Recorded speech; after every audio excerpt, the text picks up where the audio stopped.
The live TV, सच सबसे आगे।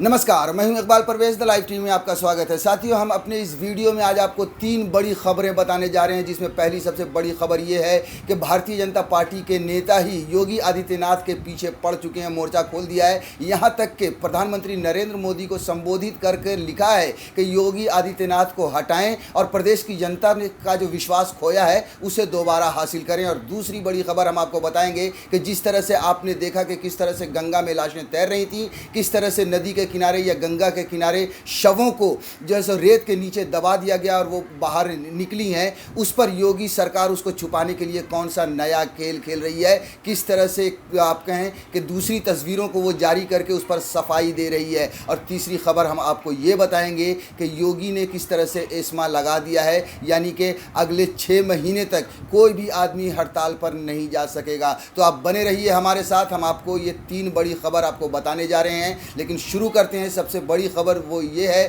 कि भारतीय जनता पार्टी के नेता सीएम योगी के खिलाफ मोर्चा खोल चुके हैं। उन्होंने प्रधानमंत्री नरेंद्र मोदी को संबोधित कर फेसबुक पर पोस्ट किया है और उसके बाद बवाल मच गया है। जी हाँ, आपको हेडलाइन में पढ़कर सुनाता हूं, जो लिखा है कि मुख्यमंत्री पद पर योगी की जगह अरविंद शर्मा को बेहतर विकल्प बताकर पूर्व विधायक ने मचा दी खलबली। जी हाँ, पूरी तरह से खलबली मची हुई है और पूरी तरह से हड़कंप मचा हुआ है कि भारतीय जनता पार्टी के नेता ही सीएम योगी से नाराज़ हैं या उन्हें उस योग्य नहीं समझते कि वो अब जैसे उत्तर प्रदेश की बागडोर को संभालें और उनकी जगह पर किसी और को बनाया जाए प्रदेश का मुख्यमंत्री। साथियों, आपको बता दें कि चाहे वो उत्तर प्रदेश की जनता हो या फिर वहाँ के नेता हो, पहले ही नाराज़ हो चुके हैं। जिस तरह से कोरोना की महामारी में योगी सरकार फेल हुई है, जिस तरह से कोरोना की महामारी में योगी सरकार ने सिर्फ और सिर्फ अपनी इमेज को बचाने की कोशिश की है, उसकी वजह से आम जनता तो दुखी है ही है, परेशान है ही है। लेकिन जैसा कि मैंने आपको कहा कि भारतीय जनता पार्टी के नेता भी परेशान हो चुके हैं और यही वजह है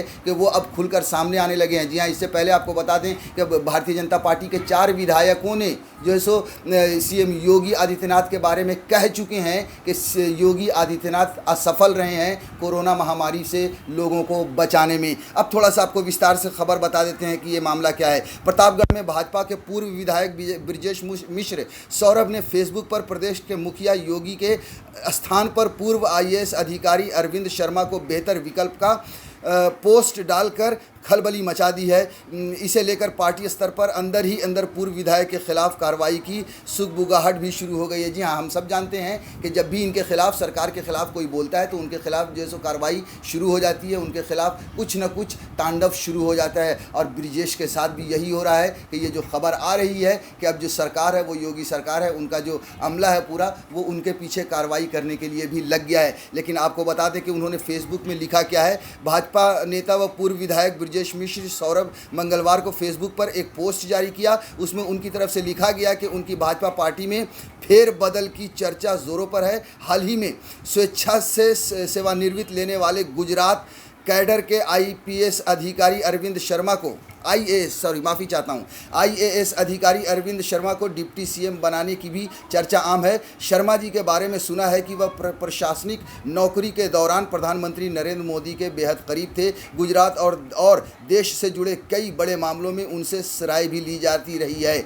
अगर अरविंद शर्मा जैसे ईमानदार प्रशासनिक अधिकारी और सहज सरल स्वभाव के व्यक्ति के हाथ सूबे की कमान सौंप दी जाए तो हमें लगता है कि इस उत्तर प्रदेश के भी दिन पुनः अच्छे हो जाएंगे। उन्होंने अपनी पोस्ट में प्रधानमंत्री नरेंद्र मोदी को संबोधित करते हुए कहा है कि हम प्रदेशवासी अनुरोध करते हैं कि पूर्व आईएएस अधिकारी अरविंद शर्मा को प्रदेश की बागडोर सौंप कर प्रदेश के जनमानस का खोया हुआ भरोसा पुनः हासिल किया जा सकता है। तो आप देखिए कि इनके शब्दों पर ध्यान दीजिए कि कितना सख्त है इनका जो है सो इनके शब्द, और इनका यह मानना है कि पूरे प्रदेश की जनता योगी आदित्यनाथ से पूरी तरह से खफा है। वो योगी आदित्यनाथ पूरी तरह से फेल हुए हैं। अगर आपको फिर से भरोसा जीतना है तो योगी आदित्यनाथ को हटाइए और उनके सामने पूर्व आईएएस अधिकारी को यूपी का मुख्यमंत्री बनाइए।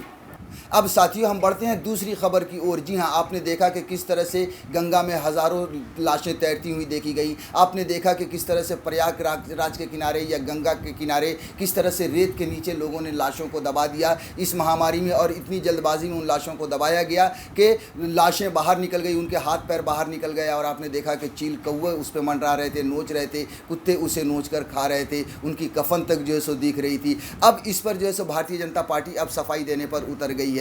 योगी आदित्यनाथ ने एक तस्वीर शेयर की है साथियों, उसमें ये कहा है कि ये पुरानी परंपरा है कि लाशों को जो है सो दफनाया भी जाता है, उनको नदी के किनारे दफनाया भी जाता है। आप सोचिए ये कितना बड़ा मजाक है इस देश की जनता के साथ। और ये बता रहे हैं, इन्होंने परंपरा का हवाला भी दिया है योगी आदित्यनाथ ने। और साथियों योगी आदित्यनाथ के जो ऑफिस से ट्वीट किया गया है एक अखबार की कटिंग को, और उसमें लिखा गया है कि कोरोना नहीं था फिर भी 3 साल पहले ऐसी ही गंगा किनारे की तस्वीर थी। आप देखिए पुरानी तस्वीर और नई तस्वीर को भी इन्होंने साथ में शेयर किया है और कंपेयर किया है। क्या मुझे तो नहीं लगता कि ये तस्वीर सच्ची हो सकती है जो पुरानी इन्होंने तस्वीर को शेयर की है। क्या आपको लगता है आखिर 1.5 महीने से ये चर्चा हो रही है, 1 महीने से ज़्यादा हो गया करीब करीब, जब गंगा में तैरती हुई लाशों को आपने देखा, तो फिर 1 महीने के बाद ये तस्वीर बाहर क्यों आई? सबसे बड़ा साथियों सवाल ये है, ये कहीं ना कहीं झूठ की तरफ जो है सो इशारा कर रहा है, बिल्कुल सरासर झूठ। योगी सरकार अपनी नाकामी को छुपाने के लिए, हम सब जानते हैं कि गंगा हो या गंगा में क्यों जो है सो तैरती हुई लाशें देखी गई, क्योंकि लोगों के पास पैसे नहीं थे। इतनी ज़्यादा महामारी फैली कि लोगों के पास पैसे नहीं थे, गरीब आदमियों के पास लकड़ी की कीमत बढ़ गई, लिहाजा उन्होंने गंगा में जो है सो ले जाकर फेंक दिया लाशों को। बहुत सारी लाशों को हमने देखा कि किस तरह से दफनाया गया रेत के नीचे। क्या आपने कोई भी चलिए 1 मिनट को अगर मान भी लिया जाए कि ये एक परंपरा है कि लाशों को दफनाया भी जाता है, तो क्या इस तरह से दफनाया जाता है कि वो लाशें बाहर आ जाएं, उन्हें कुत्ता कौवा नोच कर खाए, उनके जो है सो कफन वो नज़र आएँ? आप सोचिए कि ये सरासर बेवकूफ़ बना रही है योगी सरकार, अपनी काली करतूतों पर, अपनी नाकामी पर पर्दा डाल रही है। और ये सवाल सिर्फ हम ही नहीं उठा रहे हैं साथियों, बीबीसी ने जो हेडलाइन छापी है वो मैं आपको पढ़कर सुना देता हूं। गंगा किनारे रेत में दबाए गए शवों को परंपरा का हिस्सा बताना कितना सही, सवालिया निशान भी लगाया है। और बात भी सही है कि क्या इसको परंपरा का हिस्सा बताना सही है? अपनी नाकामी को कहीं कोई इस तरह से छुपाता है? लेकिन योगी सरकार और भारतीय जनता पार्टी की सरकार यही करती है, अपनी नाकामी को इसी तरह से धोती है, अपनी नाकामी का भ्रम इसी तरह से फैलाती है। साथियों अब थोड़ा सा विस्तार से खबर आपको बता दूं। प्रयागराज में गंगा किनारे कुछ जगहों पर रेत में दफन सैकड़ों शवों की तस्वीरें और वीडियो जब देश दुनिया में चर्चा का विषय बन चुके थे, इन सैकड़ों मौतों पर सवाल खड़े हो रहे थे, तो पिछले हफ्ते शहर के मौजूद राज्य सरकार के मंत्री महेंद्र प्रताप सिंह इसे प्रयागराज की पुरानी परंपरा बता दिया। कितनी गलत बात है ये कि आप अपनी नाकामी को परंपरा का नाम दे रहे हैं। शर्म आनी चाहिए ऐसी सरकार को, शर्म आने चाहिए ऐसे मंत्री को, शर्म आनी चाहिए ऐसे मुख्यमंत्री को, और शर्म आनी चाहिए ऐसे पार्टी को। और साथियों आप देखिए कि किस तरह से एक पूरी तरह से षड्यंत्र किया है योगी आदित्यनाथ की सरकार ने, भारतीय जनता पार्टी ने इसको छुपाने के लिए पूरे एक अमले को तैयार किया है। जी हाँ, पता नहीं कहाँ से पुरानी तस्वीरें भी लगा दी हैं कि साहब ये देखिए ये पुरानी तस्वीरें हैं जो वहाँ पर गंगा किनारे या प्रयागराज के किनारे दफन की गए हैं। आप देखिए कि जो उनका अमला, उनके जो अधिकारी हैं वो भी ये करें। उन्होंने क्या कहा देखिए, प्रशासनिक अधिकारियों के मुताबिक इससे पहले भी दफन किए गए शव गंगा किनारे देखे गए हैं। उन्नाव के जिलाधिकारी रविंद्र कुमार का भी यही कहना है कि बड़ी संख्या में रेत में मिले शवों की वजह पुरानी परंपरा ही रही है।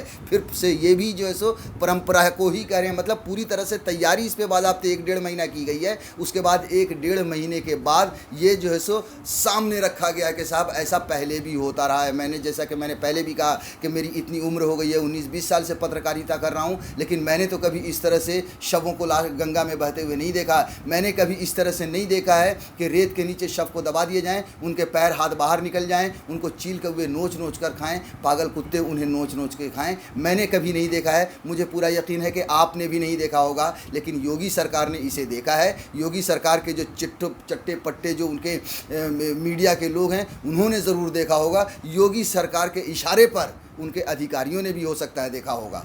लेकिन साथियों बीबीसी ने इसकी सच्चाई को सामने रखा है, इसकी जांच पड़ताल की है और वो कई जगह पर जाकर उन्होंने लोगों से बातें की हैं। देखिए उनके मुताबिक प्रयागराज के दारागंज में दाह संस्कार करने वाले पुरोहित ने राजकुमार ने उन्हें बयान दिया है और उसके मुताबिक कहा है कि कई बार लोग शव लेकर आते हैं और रेत में दबाकर चले जाते हैं, लेकिन ऐसा वही करते हैं जिनके पास दाह संस्कार कराने की क्षमता नहीं होती या फिर शव बच्चों के होते हैं। जी हाँ, बहुत ऐसे रेयर केस आपको सुनने में मिलते होंगे या देखने को मिलते होंगे। वही बात ये भी कर रहे हैं। राजकुमार बताते हैं कई बार ऐसा करते हैं, लोगों को देखा है और उनसे बात की गई तो पता चला कि पैसों की कमी के कारण शव रेत में दफन कर रहे हैं। ऐसे लोगों की हम लोग भी मदद करते हैं कि वो शव को जलाएं।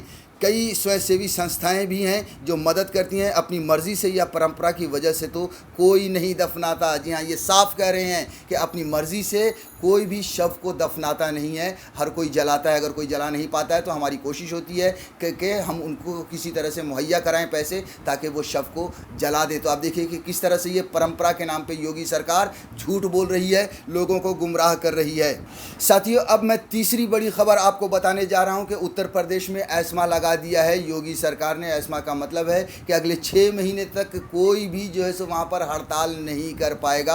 और ये किया गया है किस लिए? जहाँ कोरोना की महामारी की वजह से। देखिए, जो ट्विटर पर एबीपी न्यूज़ ने जो छापा है वो मैं आपको बता दे रहा हूँ खबर के यूपी में किसी भी विभाग के सरकारी कर्मचारी अब हड़ताल नहीं कर सकेंगे। योगी सरकार ने 6 महीने तक एसेंशियल सर्विसेज मैनेजमेंट एक्ट लगा दिया है। एस्मा लगाए जाने के बाद अब सरकारी कर्मचारी कम से कम 6 महीने तक हड़ताल पर नहीं जा सकेंगे। सरकार ने आवश्यक सेवा अनुरक्षण अधिनियम 1966 के तहत एस्मा लगाया है। राज्यपाल ने इसकी मंजूरी भी दे दी है। तो अगर आप उत्तर प्रदेश में हैं और कोई सरकारी नौकर हैं तो आप याद रखिए कि अगले 6 महीने तक आप कोई हड़ताल नहीं कर सकते।